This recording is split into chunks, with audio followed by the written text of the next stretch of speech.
राधे कृष्ण आप सभी को। वैशाख मास महात्म्य अध्याय 7। इतना सब सुनने के बाद ऋषियों ने कहा, हे सूत जी, इस विषय को पुनः विस्तार के साथ कहिए। आपके उत्तम वचना अमृत का पान करते करते हमें तृप्ति नहीं होती है। तब सूत जी कहते हैं, नारायणं नमस्कृत्य नरं चैव नरोत्तमं देवी सरस्वती व्यासं ततो जयमुदीरयेत्। अर्थात भगवान नारायण, नर श्रेष्ठ नर, देवी सरस्वती तथा महर्षि वेद व्यास को नमस्कार करके भगवान की विजय कथा से परिपूर्ण इतिहास, पुराण आदि का पाठ करना चाहिए। सूत जी कहते हैं, राजा अम्बरीश ने परमेष्टि ब्रह्मा के पुत्र देवऋषि नारद से पुण्य में वैशाख मास का महात्म्य इस प्रकार पूछा था। हे ब्राह्मण, मैंने आपसे सभी महीनों का महात्म्य सुना। उस समय आपने यह कहा था कि सब महीनों में वैशाख मास श्रेष्ठ है। इसलिए यह बताने की कृपा करें कि वैशाख मास क्यों भगवान विष्णु को प्रिय है और उस समय कौन कौन से धर्म भगवान विष्णु के लिए प्रीतिकारक हैं। तब नारद जी कहते हैं, वैशाख मास को ब्रह्मा जी ने सब मासों में उत्तम सिद्ध किया है। वह माता की भांति सब जीवों को सदा अभिष्ट वस्तु प्रदान करने वाला है। धर्म, यज्ञ, क्रिया और तपस्या का सार है। संपूर्ण देवताओं द्वारा पूजित है।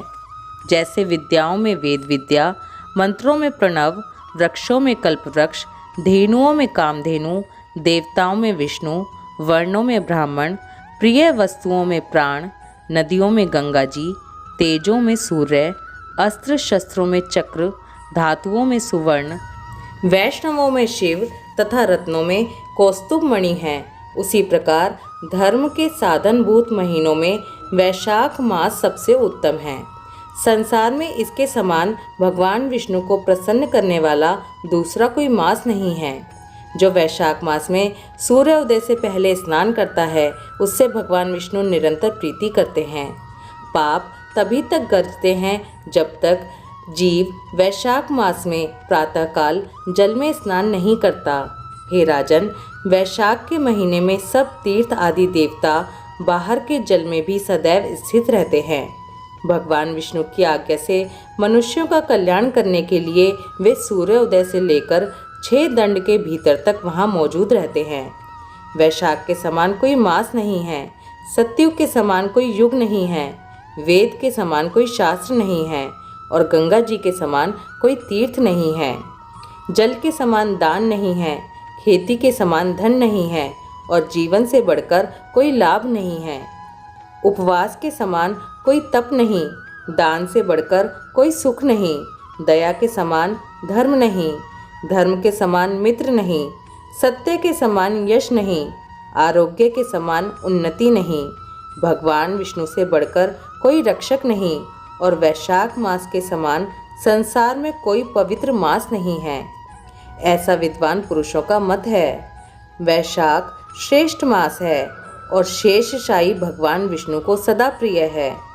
सब दानों से जो पुण्य होता है और सब तीर्थों से जो फल होता है, उसी को मनुष्य वैशाख मास में केवल जल दान करके प्राप्त कर लेता है।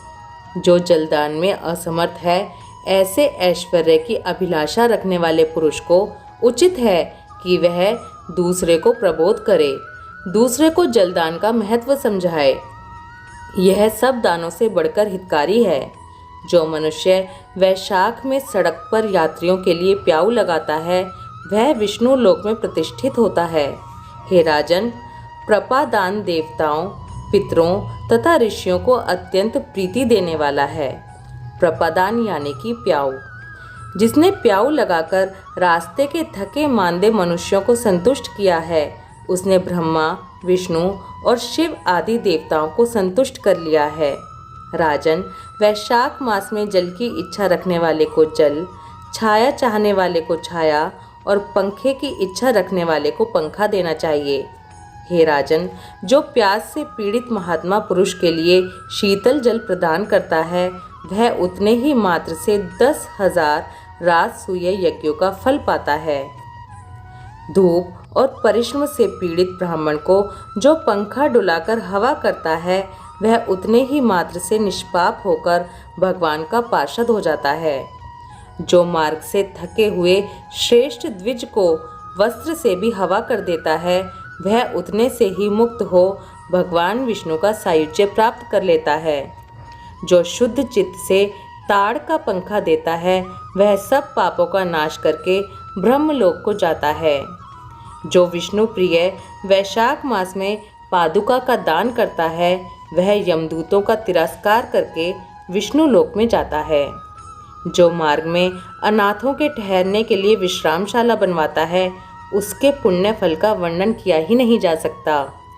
मध्याह्न में आए हुए ब्राह्मण अतिथि को यदि कोई भोजन दे तो उसके फल का अंत नहीं है। हे राजन, अन्नदान मनुष्यों को तत्काल तृप्त करने वाला है, इसलिए संसार में अन्न के समान कोई दान नहीं है। जो मनुष्य मार्ग के थके हुए ब्राह्मण के लिए आश्रय देता है, उसके पुण्य फल का वर्णन नहीं किया जा सकता।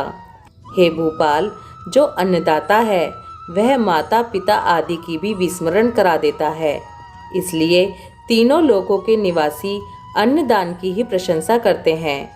माता और पिता केवल जन्म के हेतु हैं, पर जो अन्न देकर पालन करता है, मनीषी पुरुष इस लोक में उसी को पिता कहते हैं। वैशाख मास महात्म्य अध्याय 7 समाप्त। ओम माधवाय नमः। राधे कृष्णा।